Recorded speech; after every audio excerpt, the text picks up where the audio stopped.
Welcome to our channel. Today we how to set up YouTube SEO for channel growth, complete guide step by step clearly. Start by understanding the importance of SEO for your YouTube channel. Conduct thorough keyword research related to your niche. Utilize tools like Google Keyword Planner, TubeBuddy, or vidIQ to find relevant keywords. Create a list of targeted keywords and phrases that your audience is searching for. Incorporate these keywords strategically into your video titles. Make sure your titles are engaging and accurately describe the content. Write compelling video descriptions that include your primary keywords. Aim for at least 250 words and provide additional context, links, and relevant information. Add relevant tags that reflect your content and help categorize your videos. Use a mix of broad and specific tags to maximize visibility. Focus on creating engaging thumbnails that attract viewers.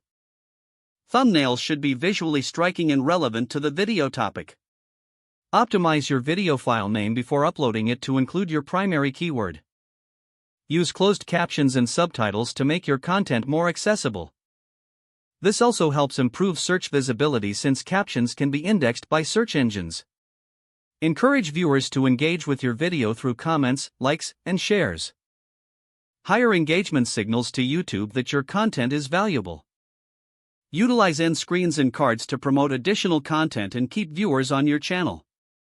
Create a consistent uploading schedule to build audience anticipation. Analyze your video performance regularly through YouTube Analytics. Pay attention to metrics such as watch time, viewer retention, and traffic sources. Adjust your strategy based on what works best for your audience. Stay updated on YouTube algorithm changes and evolving best practices in SEO. Engage with your community by responding to comments and asking for feedback. Finally, be patient and persistent, as SEO results take time to manifest. If the page does not load, refresh the browser or try again in a private or incognito window. Make sure you are using the correct email address, then retype it carefully to avoid small typos. If your password is not accepted, use the reset option and create a new strong password you can remember. Don't forget to like this video and subscribe to our channel for more step-by-step tech guides.